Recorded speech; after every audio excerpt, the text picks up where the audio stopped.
अस्सलाम वालेकुम बच्चों। उम्मीद करता हूँ आप सब ठीक ठाक खैरियत से होंगे। आज हम अपनी चीज़ों को आगे बढ़ाते हैं। और आज जो चीज़ हम डिस्कस करने लगे हैं वो है हमारा ओवरहेड्स। ठीक है जी। अच्छा, ओवरहेड्स के बारे में जो है वो मैं आप लोगों को ये बता दूं कि जो हमारे ओवरहेड्स होते हैं वो ओवरहेड्स में इनडायरेक्ट मटेरियल, इनडायरेक्ट लेबर और इनडायरेक्ट एक्सपेंसेस, ये तीन चीज़ें शामिल होती हैं। और हम इसकी कुछ चीज़ें डिस्कस कर चुके हैं। देखिए, होता क्या है कि किसी भी कंपनी को अपने प्रोडक्ट की जो कॉस्ट है ना वो कैलकुलेट करनी होती है। फॉर एग्जांपल, एक कंपनी है, वो एक प्रोडक्ट बेचती है जिसका नाम है प्रोडक्ट ए, और उस प्रोडक्ट ए में मटेरियल, लेबर और ओवरहेड्स, ये तीन तरह की कॉस्ट इनकर होती हैं। अच्छा, मटेरियल के लिए बड़ा सिंपल होता है। सिंपल ये होता है कि फॉर एग्जांपल एक यूनिट बनाने के लिए 5 kg मटेरियल लगेगा और 1 kg 2 रुपए का आएगा। तो एक यूनिट में हम 10 रुपए का मटेरियल इंक्लूड कर देंगे, मटेरियल की कॉस्ट इंक्लूड कर देंगे। लेबर के लिए क्या होगा भाई? लेबर लेट से एक यूनिट बनाने के लिए 3 घंटे काम करता है और 1 घंटे के जो है वो मैं 5 रुपए देता हूँ, तो 3 घंटे के बन गए 15 रुपए। अब ओवरहेड जो है इसको हमें डिस्कस करना है। जो मटेरियल और लेबर है इसको सेपरेटली डिस्कस किया जाएगा, और कुछ लेसन्स में हम लोग ऑलरेडी इसको डिस्कस भी कर चुके हैं। अब ओवरहेड्स क्या होते हैं? देखें, अगर हम ओवरहेड्स की लिस्ट बनाएं तो ओवरहेड्स में बहुत सारी चीजें आती हैं। ओवरहेड्स में आपके पास कुछ एग्जांपल्स अगर लिखूं तो इलेक्ट्रिसिटी का बिल आ सकता है। ओवरहेड्स में आपके पास रेंट की अमाउंट आ सकती है। ओवरहेड्स में आपके पास इनडायरेक्ट मटेरियल की कॉस्ट आ सकती है, इनडायरेक्ट लेबर की कॉस्ट आ सकती है। ये सारी की सारी चीजें जो होती हैं वो आपके ओवरहेड्स का हिस्सा होती हैं, ओवरहेड्स का पार्ट होती हैं। लेट से एक कंपनी है, सिंपल रखता हूँ चीजें, उसके 30 रुपए का बिजली का बिल है, 20 रुपए उसका किराया है, 20 रुपए इनडायरेक्ट मटेरियल है, 30 रुपए दूसरे ओवरहेड्स के खर्चे हैं। यहाँ पर मैं अदर ओवरहेड्स लिख देता हूँ। ओवरहेड्स की बहुत सारी चीजें होती हैं, वो हम आहिस्ता आहिस्ता देखेंगे। लेकिन लेट से इस कंपनी के टोटल ओवरहेड्स है ना वो 100 रुपए आ गए। ठीक है जी। इसने एक ओवरहेड्स की लिस्ट बनाई कि भाई बिजली का खर्चा कितना हुआ, रेंट का कितना खर्चा हुआ, इनडायरेक्ट मटेरियल का कितना खर्चा हुआ, इनडायरेक्ट लेबर का कितना खर्चा हुआ, बहुत सारे खर्चों की लिस्ट बनाकर, और 100 रुपए का टोटल आया। अब हमें तो एक प्रोडक्ट की, एक यूनिट की कॉस्ट मालूम करनी है। और लेट से एज्यूम कर लो कि कंपनी ने पूरे साल के ये ओवरहेड्स थे, और पूरे साल में जो है ना वो 10 यूनिट्स मैन्युफैक्चर करे, 10 यूनिट्स मैन्युफैक्चर करे। तो कंपनी एक काम कर सकती है, वो ये है कि कंपनी एक चीज कैलकुलेट करे जिसको हम कहते हैं overheads, overheads absorption, overheads absorption rate. क्या कहते हैं हम? Overheads absorption rate. Overheads absorption rate कैसे कैलकुलेट होता है? ओवरहेड्स एब्जॉर्प्शन रेट कैलकुलेट होता है एज ओवरहेड्स का अमाउंट, या टोटल ओवरहेड्स जो भी हैं हमारी कंपनी के, और उन टोटल ओवरहेड्स को हम डिवाइड कर देते हैं टोटल यूनिट से। ये ओवरहेड्स एब्जॉर्प्शन रेट कैलकुलेट करने का एक तरीका है, बेहतरीन तरीका नहीं है लेकिन एक तरीका है, क्योंकि अभी हम बेसिक से एग्जाम्पल कर रहे हैं। तो बेसिक से एग्जाम्पल के हिसाब से हम ओवरहेड्स एब्जॉर्प्शन रेट कैलकुलेट करने के लिए जो है वो कंपनी के टोटल ओवरहेड्स को नंबर ऑफ यूनिट से डिवाइड कर देते हैं। अब कंपनी के टोटल ओवरहेड्स आ रहे हैं 100 रुपए।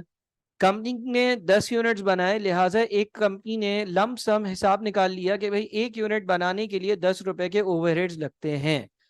वापस से इसको समझेंगे। देखो, कंपनी ने देखा कि भाई बिजली का कितना मिला है, रेंट का कितना मिला है, इनडायरेक्ट मटेरियल का कितना खर्चा हुआ, डिप्रिसिएशन का कितना खर्चा हुआ, इनडायरेक्ट लेबर का कितना खर्चा हुआ, सबका टोटल करा तो पता चला 100 रुपए का खर्चा हुआ। और कंपनी को ये मालूम है कि भाई कंपनी ने जो है वो 10 यूनिट्स बनाए। तो कंपनी ने ओवरहेड्स को, यानी कि 100 को 10 से डिवाइड कर 10 पर यूनिट का एक एवरेज निकाल लिया कि भाई तकरीबन एक यूनिट बनाने के लिए 10 रुपए के ओवरहेड्स इनकर होते हैं, 10 रुपए के ओवरहेड्स लगते हैं। कंपनी ने क्या किया, एक यूनिट की कॉस्ट में, यहां पर हम 1 यूनिट, एक यूनिट की कॉस्ट कैलकुलेट कर रहे हैं। ठीक है, कंपनी ने एक यूनिट की कॉस्ट में 10 रुपए के ओवरहेड्स डाल दिए। मुझे इस यूनिट की टोटल कॉस्ट पता चल गई। मुझे इस यूनिट को बनाने के लिए टोटल 35 रुपए लग रहे हैं, टोटल 35 रुपए का खर्चा हो रहा है। अब लेट से कंपनी ये चाहती है, या कंपनी की ये विलिंगनेस है, या कंपनी ने कैलकुलेट किया है कि हम ये चाहते हैं कि भाई एक यूनिट पर हमें 15 रुपए का प्रॉफिट मिले तो हम काम करेंगे।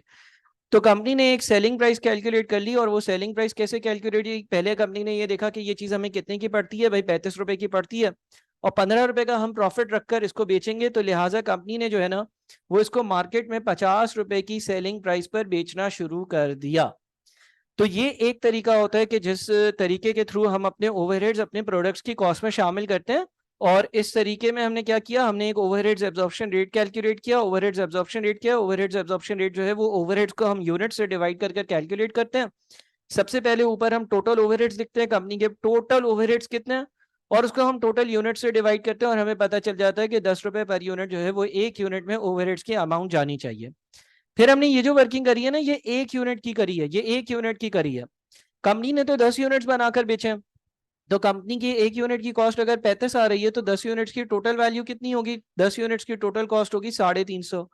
और कंपनी अगर एक यूनिट 50 का बेचती है, कंपनी अगर एक यूनिट 50 का बेचती है तो 10 यूनिट्स कंपनी ने टोटल कितने में बेचे होंगे, टोटल बेचे होंगे 500 में। और मुनाफा जो कंपनी ने कमाया होगा वो कितना कमाया होगा, मुनाफा कंपनी ने कमाया होगा 150 रुपए का सारे यूनिट्स पर। ठीक है, अच्छा ये 350 जो है, ये 350 इसमें क्या क्या शामिल है, इसमें मटेरियल की कॉस्ट भी शामिल है, इसमें लेबर की कॉस्ट भी शामिल है, इसमें ओवरहेड्स की कॉस्ट भी शामिल है। एक यूनिट में 10 रुपए का मटेरियल लगता है तो 10 यूनिट्स में टोटल कितना लगा, 100 रुपए। एक यूनिट में 15 रुपए का लेबर लगता है तो 10 यूनिट्स में टोटल कितना लगा, 150 रुपए।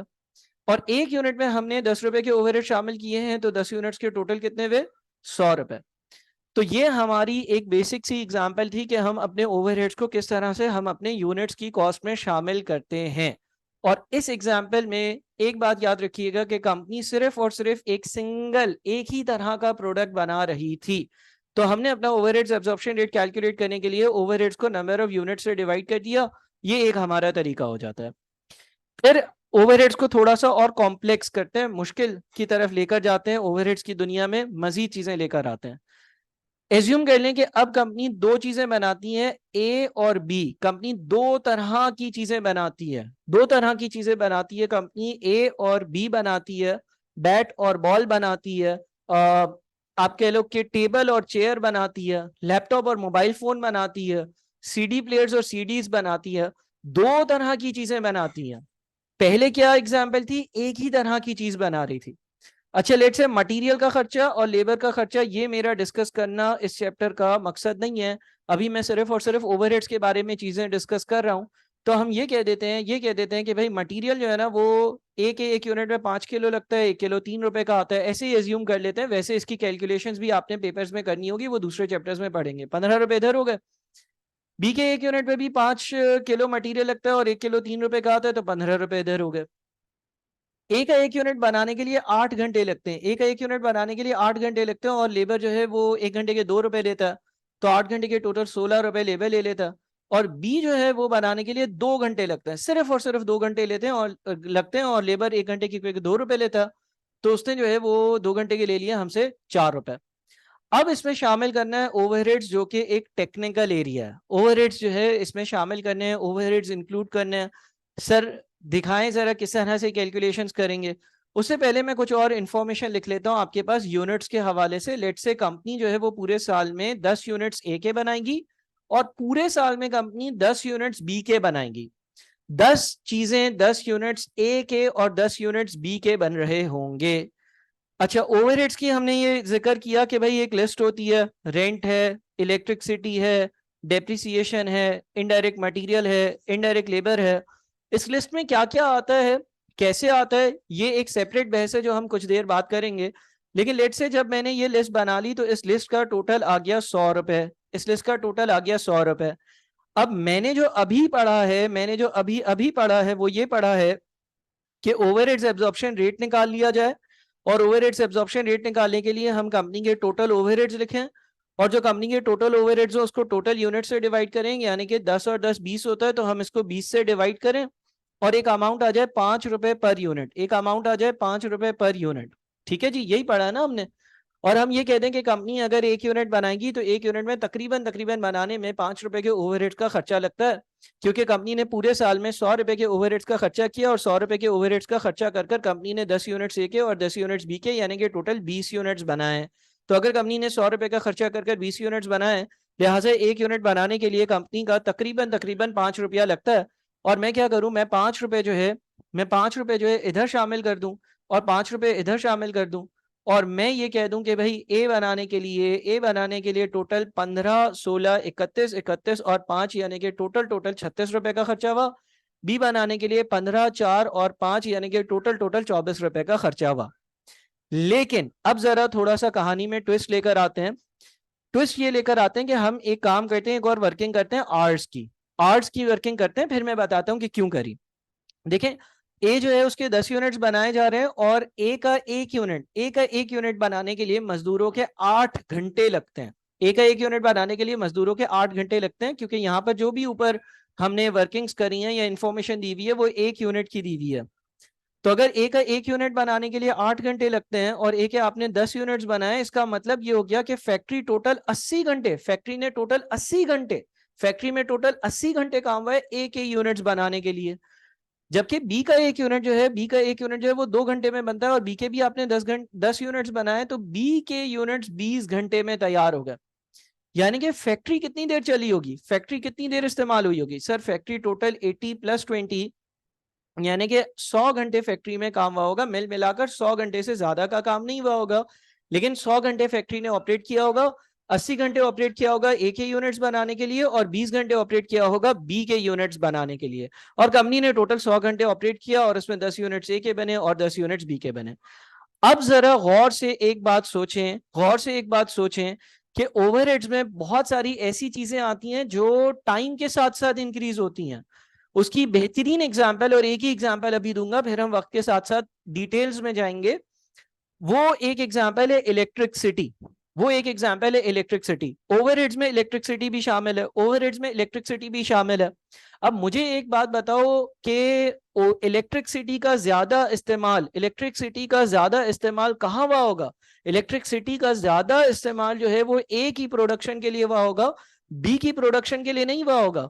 क्योंकि इलेक्ट्रिसिटी का जो भी बिल आया होगा वो 100 घंटे काम करने का बिल होगा, 100 घंटे फैक्ट्री ऑन हुई उसका बिल होगा, और 100 में से 80 घंटे फैक्ट्री ए की प्रोडक्शन के लिए चल रही थी और सिर्फ 20 घंटे बी की प्रोडक्शन के लिए चल रही थी।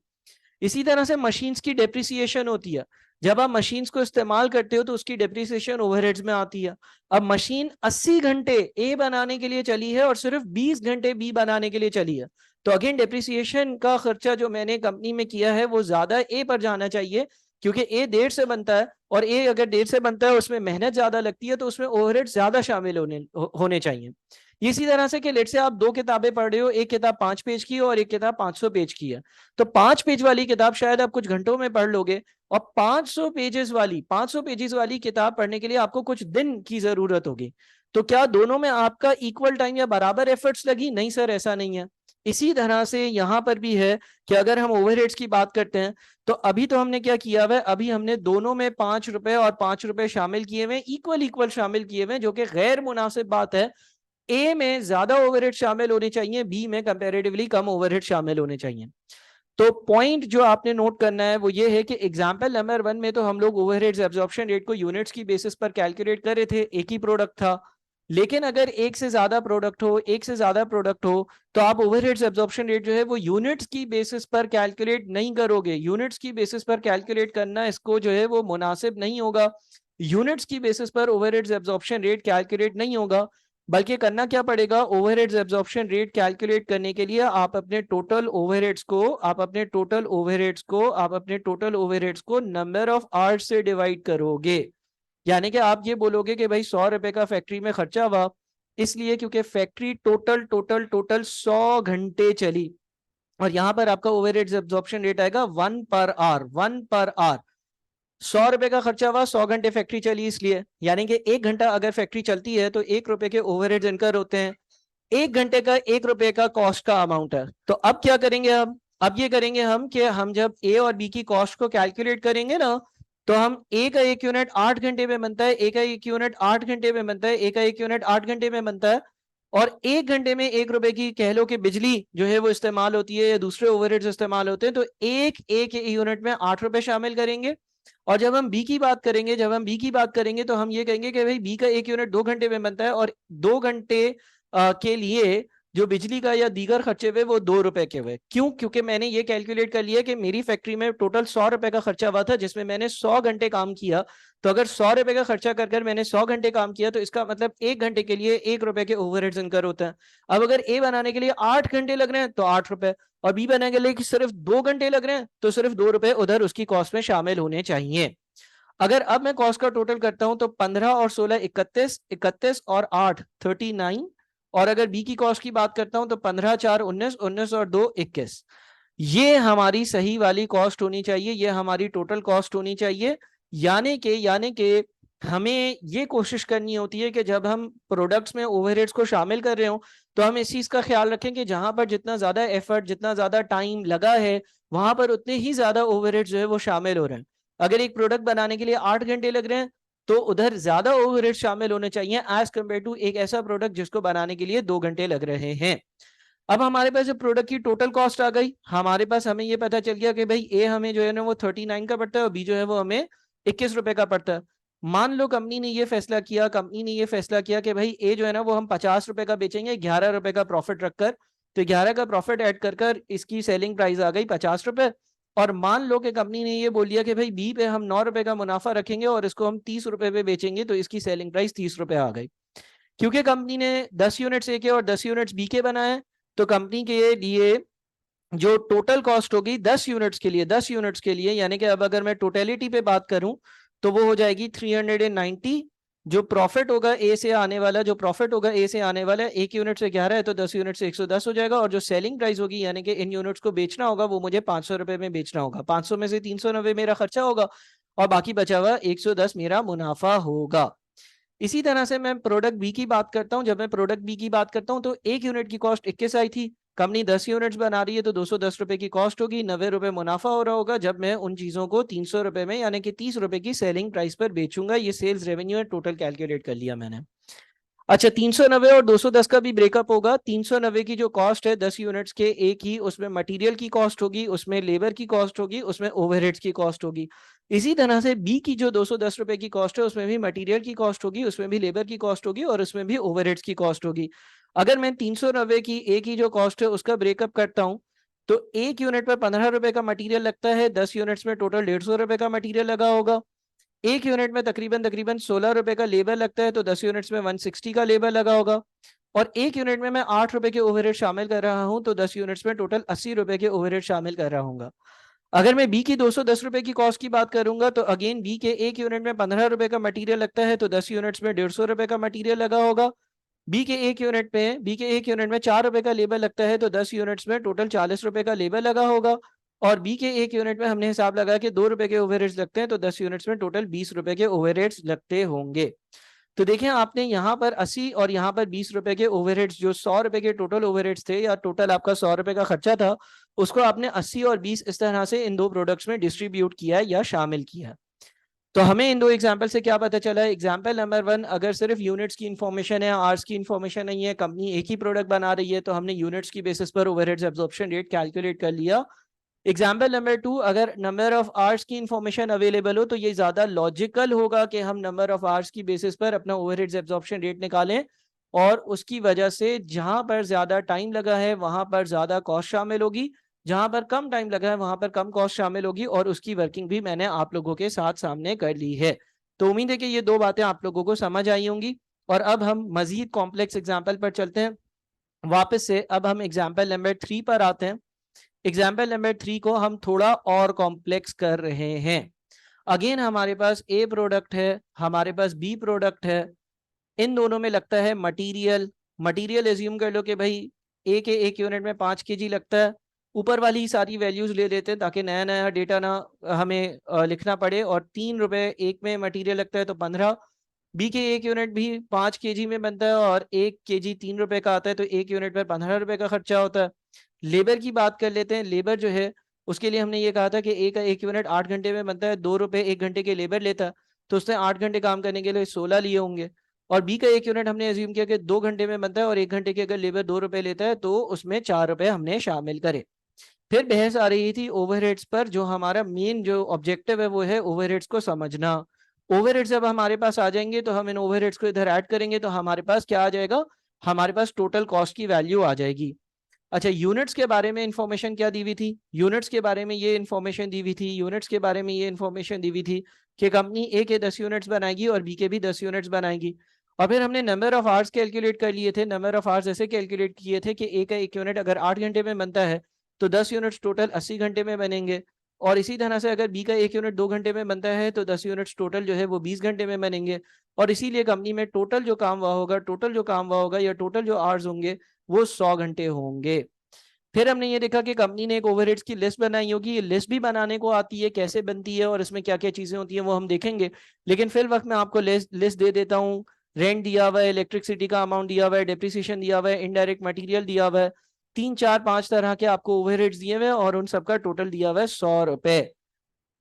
एग्जाम्पल नंबर 1, एक ही प्रोडक्ट था और यूनिट्स की इंफॉर्मेशन थी, तो हमने ओवरहेड्स एब्जॉर्प्शन रेट यूनिट्स की बेसिस पर निकाला। एग्जाम्पल नंबर 2, 2 तरह के प्रोडक्ट्स थे और दोनों के नंबर ऑफ आवर्स दिए हुए थे, तो हमने overheads absorption rate number of hours की बेसिस पर निकाला, क्योंकि जितना ज्यादा मेहनत, जितना ज्यादा टाइम जहां लगा होगा वहां पर उतने ज्यादा ओवरहेड शामिल होने चाहिए। एग्जाम्पल नंबर 3, एक और एग्जाम्पल करते हैं। देखिए, जब किसी हम फैक्ट्री की बात करते हैं, किसी हम फैक्ट्री की बात करते हैं, तो उसमें मुख्तलिफ तरह के डिपार्टमेंट्स होते हैं। फैक्ट्री में मुख्तलिफ तरह के डिपार्टमेंट्स हो सकते हैं। मान लो ये जो है ना, ये एक टीवी बनाने वाली फैक्ट्री है और उसके 2 टीवी बनाती है वो, एक टीवी ए बनाती है, एक टीवी बी, ये 2 तरह के टीवी बनाती है। अब इस फैक्ट्री में मुख्तलिफ डिपार्टमेंट्स होंगे। फॉर एग्जाम्पल, एक डिपार्टमेंट होगा, अभी मैं 2 डिपार्टमेंट्स में चीजों को ब्रेक करता हूँ। एक डिपार्टमेंट होगा असेंबली, एक डिपार्टमेंट होगा असेंबली, और लेट से एक डिपार्टमेंट जो है इसका वो कहलाता है पैकिंग, एक और डिपार्टमेंट है वो कहलाता है पैकिंग। तो यहाँ पर कितने डिपार्टमेंट्स हमने एज्यूम किए हैं? हमने एज्यूम किया है कि फैक्ट्री का एक डिपार्टमेंट है असेंबली। असेंबली फैक्ट्री का वो डिपार्टमेंट होता है जिसमें जो प्रोडक्ट कंपनी बनाएगी उसके पुर्जों को असेंबल किया जाता है, जोड़ा जाता है। मिसाल के तौर पर यहाँ पर अगर टीवी की बात हो रही है, तो लेट से असेंबली डिपार्टमेंट में टीवी के मुख्तलिफ हिस्सों को जोड़ा जाता है। टीवी की जो पिक्चर ट्यूब होती है, प्लास्टिक की बॉडी होती है, बटन्स होते हैं, कोई चिप होती है, वो सारी चीजें असेंबल करी जाती हैं। वर्कर्स काम करते हैं और उनको असेंबल करते हैं, यानी कि उनको जोड़ते हैं। दूसरा डिपार्टमेंट है पैकिंग। पैकिंग का काम ये होता है कि वो टीवी को पॉलिश करे, साफ सुथरा करे, उसको जो है वो प्रॉपर कार्टन में पैक करे और रेडी फॉर सेल जो है उस कंडीशन में लेकर आए। तो हम एज्यूम कर रहे हैं कि इस कंपनी के सिर्फ 2 डिपार्टमेंट्स हैं। हाँ, 2 से ज्यादा डिपार्टमेंट्स भी हो सकते हैं, लेकिन इनिशियली हम एज्यूम करते हैं कि इस कंपनी के 2 डिपार्टमेंट्स हैं, एक का नाम है असेंबली और दूसरे का नाम है पैकिंग। असेंबली में प्रोडक्ट को जो है वो असेंबल किया जाएगा और पैकिंग में फिर उसको बेचने के लिए तैयार किया जाएगा। अब जब हम इस ओवरहेड्स की बात करते हैं ना 100 रुपए की, तो ये 100 रुपए हमें हर डिपार्टमेंट के हिसाब से देखने होते हैं, हर डिपार्टमेंट के बीच में बांटने होते हैं।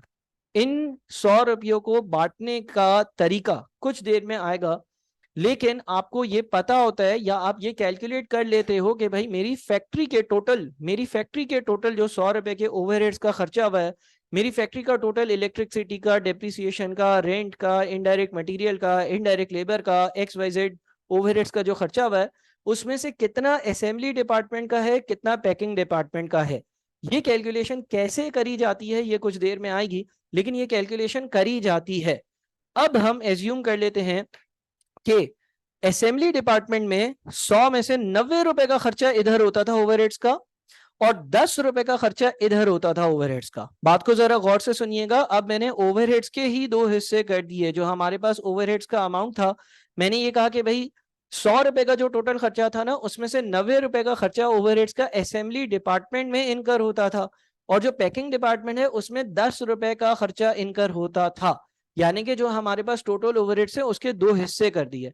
हिस्से किस तरह से किए जाते हैं, किस रेशो में किए जाते हैं, वो अभी हमें पढ़ना है। लेकिन अगर फॉर एग्जाम्पल आपको हिस्से दिए हुए हों, आपको बोला हुआ हो कि असेंबली डिपार्टमेंट में 90 रुपए के ओवरहेड्स हैं और पैकिंग डिपार्टमेंट के 10 रुपए के ओवरहेड्स हैं, यानी कि ये जो टोटल 100 रुपए हैं इसके मजीद हिस्से दिए हुए हों, तो ये हिस्से दिए हुए एक इन्फॉर्मेशन। दूसरी चीज देखें, ए का एक यूनिट बनाने के लिए हमने ये कहा कि भाई ए का एक यूनिट जो बनता है ना वो 8 घंटे में बनता है। अब 8 के 8 घंटे इसके क्या पैकिंग में लगते होंगे? नहीं। क्या 8 के 8 घंटे इसको असेंबल करने के लिए लगते होंगे? नहीं। हमें नहीं पता कि 8 घंटों में से कितने घंटे इसको पैक करने के लिए लगते हैं। हमें नहीं पता कि असेंबल करने के लिए, यानी कि इसके पुर्जों को जोड़ने के लिए कितने घंटे लगते हैं। लेट से हम एज्यूम करते हैं कि एक यूनिट को असेंबल करने के लिए, एक यूनिट को असेंबल करने के लिए, यानी कि उसके पुर्जों को जोड़ने के लिए, एक यूनिट को 6 घंटे लगते हैं। और पैकिंग के लिए यानी कि उसको डब्बे में डालने के लिए, उसको पैक करने के लिए, उसकी पॉलिशिंग करने के लिए टोटल 2 घंटे लगते हैं। इस तरह से ये 8 घंटों का ब्रेकअप दिया हुआ है कि असेंबली में 6 घंटे लगते हैं और पैकिंग में 2 घंटे लगते हैं। ठीक है, इस तरह से ए का एक यूनिट 8 घंटे में तैयार हो जाता है। फिर हम बी की बात करते हैं। बी के एक यूनिट के लिए हमने क्या एज्यूम किया था? बी के एक यूनिट के लिए हमने एज्यूम किया था कि बी का एक यूनिट 2 घंटे में बनता है। हम एज्यूम कर लेते हैं कि बी का एक यूनिट जो है ना, उसको असेंबली डिपार्टमेंट में 0.5 आवर्स लगते हैं एक यूनिट को, और पैक होने में उसको बड़ा शशकों से पैक किया जाता है, तो आधे घंटे में असेंबल हो जाते हैं, लेकिन 1.5 घंटा उसको पैक होने में लगता है। 1.5 घंटा लग जाता है कि उसको मैं डब्बे में पैक करूं, या उसकी साफ सुथराई करूं, उसको जो है वो पॉलिश लगाऊं, जो भी करूं। ठीक है, इसका मतलब ये हो गया कि एक है, क्योंकि आप 10 यूनिट्स बना रहे हो तो 60 आवर्स, एक है 60 आवर्स, और 2 into 10 यानी कि 20 आवर्स। एक है जो 80 घंटे हैं, ए बनाने के लिए जो टोटल 80 घंटे काम होता है, ए बनाने के लिए टोटल जो 80 घंटे काम होता है, ए बनाने के लिए जो 80 घंटे काम होता है, उसमें से 60 आवर्स उसको असेंबल करने में लगते हैं, और सिर्फ 20 घंटे उसको पैक करने में लगते हैं। और बी के भी आप 10 यूनिट्स बना रहे हो, तो बी के 0.5 into 10, 5 घंटे बी को असेंबल करने में लगते हैं, 5 घंटे बी को असेंबल करने में लगते हैं। और 1.5 यानी कि 15 घंटे बी को असेंबल करने में लगता है। तो देखें, अगर आप बी के 20 घंटों का ब्रेकअप देखेंगे तो बी जो है ना, उसको असेंबली डिपार्टमेंट में कम टाइम लगता है, पैकिंग में बहुत ज्यादा टाइम लगता है। और ए को अगर आप देखोगे तो ए को असेंबल होने में बहुत ज्यादा टाइम लगता है, और पैक होने में बहुत कम टाइम लगता है। अब ये जो दो डिपार्टमेंट्स की आपके पास वैल्यूज दी हुई है, इसके नीचे हम ए भी लिख देते हैं और इसके नीचे बी भी लिख देते हैं। ए के यूनिट्स को असेंबल होने में कितना टाइम लगता है सर? टोटल 60 आवर्स लगते हैं। बी के यूनिट्स को असेंबल होने में कितना टाइम लगता है सर? सिर्फ और सिर्फ 5 घंटे लगते हैं। इसका मतलब ये हो गया कि असेंबली डिपार्टमेंट में टोटल 65 आवर्स काम होता है। असेंबली डिपार्टमेंट में टोटल 65 आवर्स काम होता है। असेंबली डिपार्टमेंट में टोटल 65 घंटे काम होता है, और उन 65 घंटों में से मेजोरिटी टाइम ए के लिए लगता है। जबकि अगर हम पैकिंग डिपार्टमेंट की बात करेंगे तो पैकिंग डिपार्टमेंट के लिए क्या होगा? पैकिंग में ए के यूनिट्स को पैक करने के लिए 20 घंटे लगते हैं, और बी के यूनिट्स को पैक करने के लिए 15 घंटे लगते हैं, और टोटल यहाँ पर 35 घंटे लगते हैं। इसका मतलब ये हो गया कि फैक्ट्री में जो 100 घंटे काम हुआ था, उसमें से 35 घंटे बी और ए की पैकिंग में लगे थे, और 65 घंटे इनको असेंबल करने में लगे थे। अब ये हमने क्या किया, देखें, हमने सबसे पहले स्टार्ट करें तो यूनिट्स के बाद हम आर्ट्स पर है। आर्ट्स के बाद अगर हमारे पास डिपार्टमेंट की इंफॉर्मेशन दी हुई हो तो हमें हर डिपार्टमेंट में कितने घंटे काम हुआ है ये मालूम करना पड़ेगा। और अब मैं क्या करूंगा, अब दो ओवरहेड्स एब्जॉर्प्शन रेट कैलकुलेट होंगे। सर दो क्यों कैलकुलेट होंगे? गौर से सुनिएगा। ओवरहेड्स एब्जॉर्प्शन रेट एक कैलकुलेट होगा असेंबली डिपार्टमेंट के लिए, एक ओवरहेड्स एब्जॉर्प्शन रेट कैलकुलेट होगा असेंबली डिपार्टमेंट के लिए, और इस तरह से कैलकुलेट होगा कि ओवरहेड्स एब्जॉर्प्शन रेट कैलकुलेट करने के लिए असेंबली डिपार्टमेंट में 90 रुपए का खर्चा हुआ, असेंबली डिपार्टमेंट में 90 रुपीज का खर्चा हुआ, असेंबली डिपार्टमेंट में electricity, rent, depreciation, indirect material, indirect labour और दीगर ओवरहेड्स का टोटल 90 रुपए का खर्चा हुआ। और उसमें असेंबली डिपार्टमेंट 65 घंटे चला, उसमें असेंबली डिपार्टमेंट ने 65 घंटे ऑपरेशंस करे, 65 घंटे असेंबली डिपार्टमेंट चला। यानी कि ये हो गया कि भाई असेंबली डिपार्टमेंट में अगर 1 घंटे काम होता है तो उसका ओवरहेड्स एब्जॉर्प्शन रेट है 1.3846 पर लेबर आवर। ठीक है, ये असेंबली डिपार्टमेंट का ओवरहेड्स एब्जॉर्प्शन रेट है। असेंबली डिपार्टमेंट में 90 का खर्चा हुआ ओवरहेड्स का, और असेंबली डिपार्टमेंट में 65 घंटे टोटल काम हुआ। यानी कि असेंबली डिपार्टमेंट में अगर किसी चीज पर 1 घंटे काम होता है, असेंबली डिपार्टमेंट में अगर किसी चीज को बनाने के लिए 1 घंटे काम किया जाता है, असेंबली डिपार्टमेंट में अगर 1 घंटे का काम होता है तो 1.3846 रुपीज का उस पर खर्चा लगता है। इसी तरह से एक ओवरहेड्स एब्जॉर्प्शन रेट अलग से कैलकुलेट होगा, और वो ओवरहेड्स एब्जॉर्प्शन रेट कैलकुलेट हो जाएगा पैकिंग डिपार्टमेंट का। दूसरा ओवरहेड्स एब्जॉर्प्शन रेट कैलकुलेट हो जाएगा पैकिंग डिपार्टमेंट का, और वो कैलकुलेट करूंगा मैं इस तरह से कि 10 रुपए का खर्चा हुआ 35 घंटे काम करने के लिए। 10 रुपए का पैकिंग डिपार्टमेंट में टोटल ओवरहेड्स का खर्चा हुआ, और उसमें ओवरहेड्स पैकिंग डिपार्टमेंट ने 35 घंटे काम किया।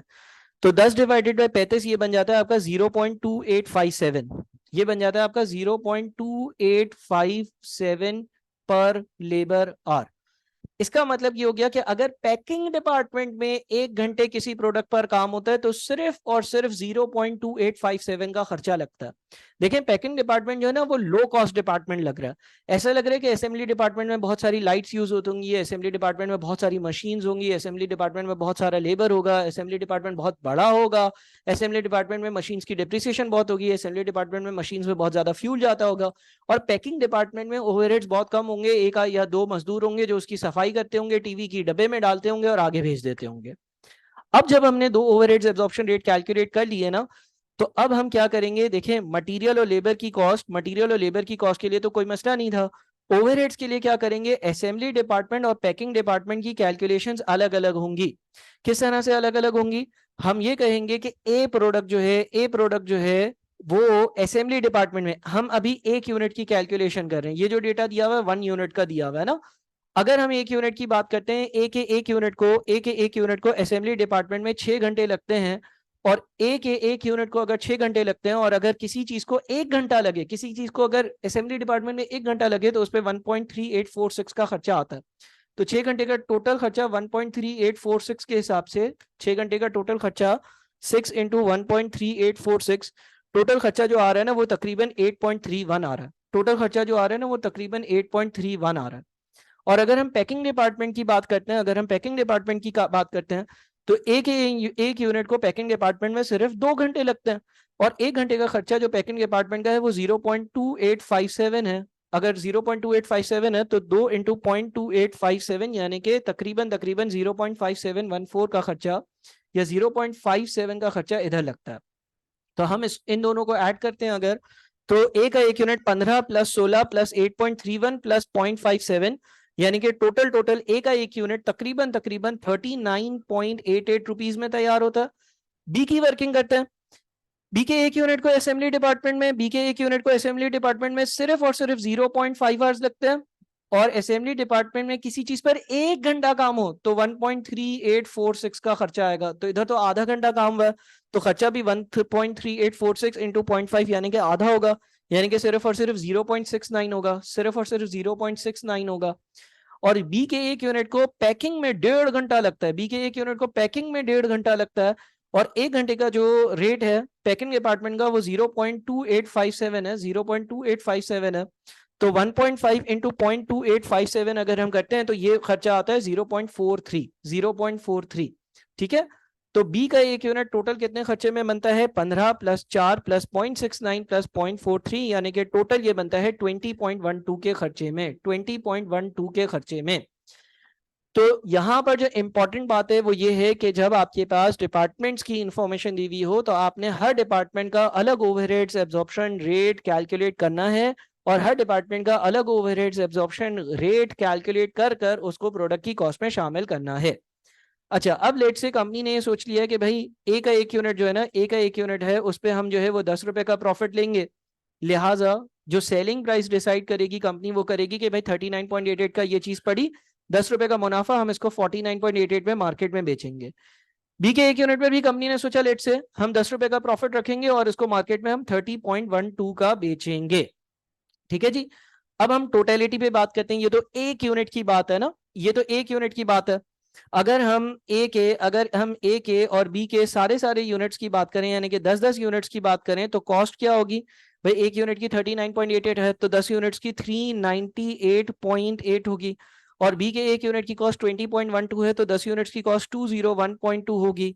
और जब हमने इसको बेचा होगा तो जो सेल्स रेवेन्यू आया होगा, हमने ये सोचा है कि एक यूनिट 49.88 में बिकेगा, तो 10 यूनिट जो है वो 498.8 में बिकेंगे, और बी का एक यूनिट हमने सोचा 30.12 में बिकेगा, तो 10 यूनिट्स 301.2 में बिकेंगे।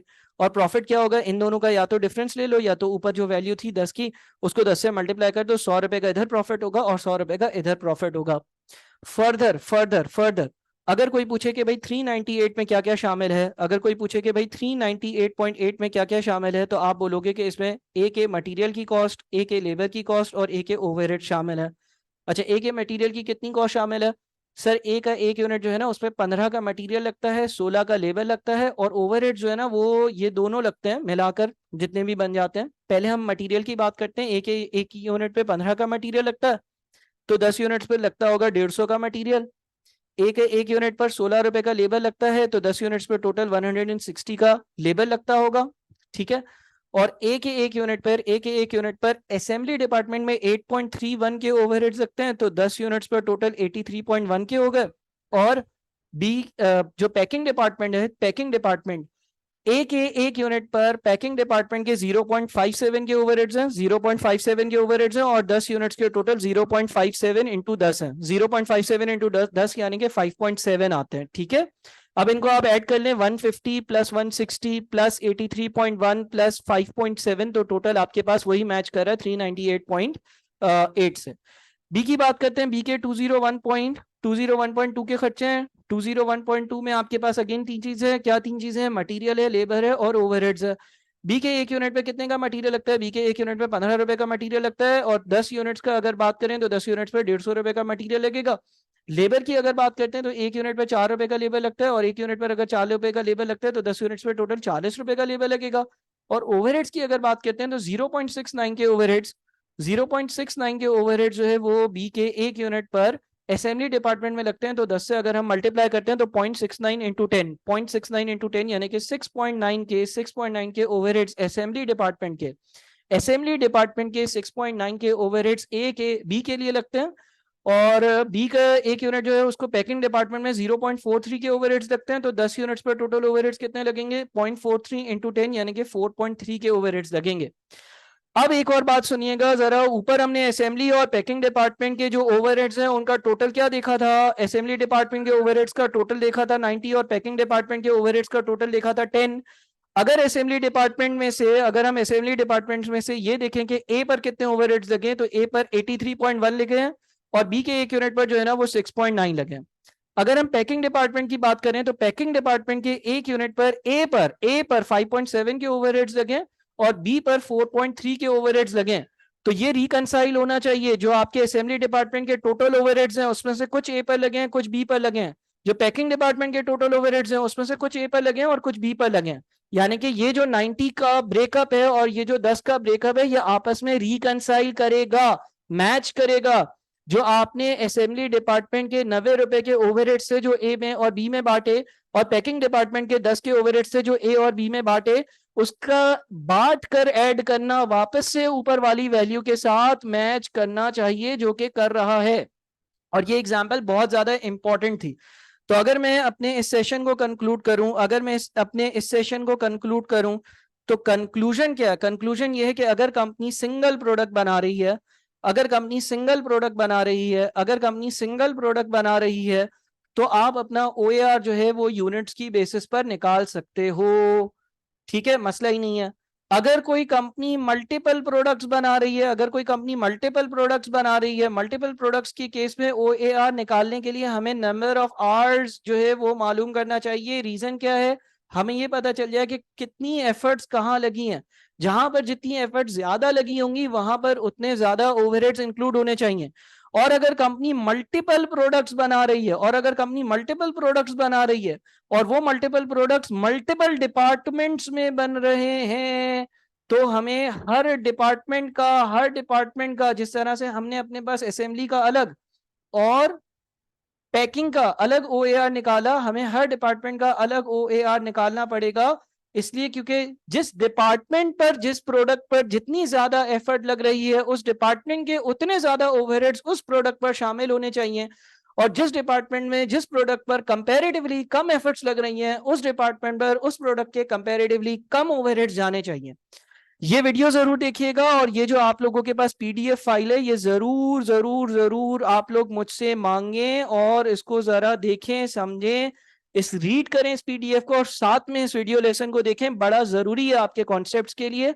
अगले लेसन में मैं ओवरहेड्स को ही कंटिन्यू करूंगा, लेकिन यहां तक जो हमने चीजें डिस्कस की हैं ओवरहेड्स के हवाले से वो बहुत ज्यादा जरूरी हैं। अपना बहुत ख्याल रखिएगा, लाजमी तौर पर इस वीडियो को अच्छे से देखिएगा। बहुत शुक्रिया, अल्लाह हाफिज।